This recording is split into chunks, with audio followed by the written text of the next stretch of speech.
Dans son essai intitulé La production des signes, Umberto Eco explore les diverses dynamiques menant à la production des signes de tous ordres.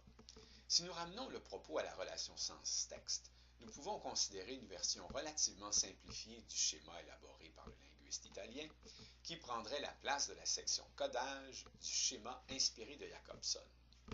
À partir de l'intention initiale dominante de l'émetteur, le message entre dans une phase de codage, en partie sous le signe de l'objectivité, en partie sous celui de la subjectivité. Ce codage, par les relations entre quatre grandes dimensions structurales, cohérence, organisation, style et intention, enrichit les stimuli programmés par jeu entre les fonctions du langage essentiel, informer, s'exprimer et influencer. L'émetteur opère des transformations du contexte de départ, projection d'une cohérence dans des mots, congruence entre les éléments stylistiques, le jeu entre les mots, les sons, etc., et les autres dimensions structurales, au fur et à mesure que les vecteurs, l'organisation du texte se précisent. Revenons encore une fois à Victor Hugo et à son roman Le dernier jour d'un condamné. Afin d'y présenter ou d'y offrir une représentation ou recréation vraisemblable de la situation d'un condamné à mort, voulant stimuler chez son lecteur une compréhension intelligible de l'horreur que devrait susciter chez lui ou chez elle le meurtre d'État, Victor Hugo choisit de nous donner en projection un homme sans le nommer, ni préciser la nature exacte du crime. On sait seulement qu'il est un jeune père de famille et que ses recours judiciaires seront sans effet.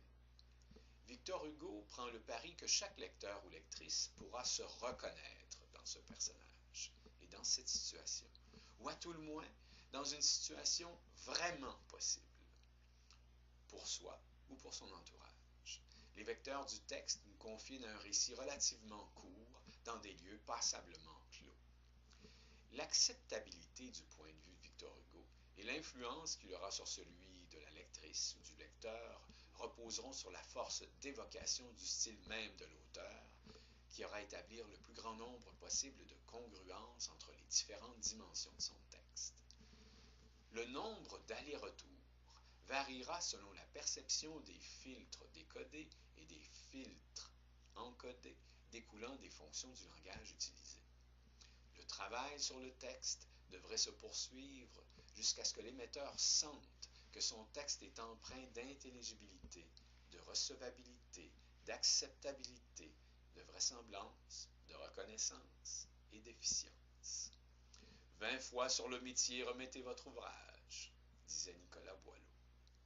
Un signe renvoie souvent un autre signe qui nous ouvre la voie à d'autres signes, dirait Guillaume de Baskerville, personnage du roman Le nom de la rose d'Umberto Eco.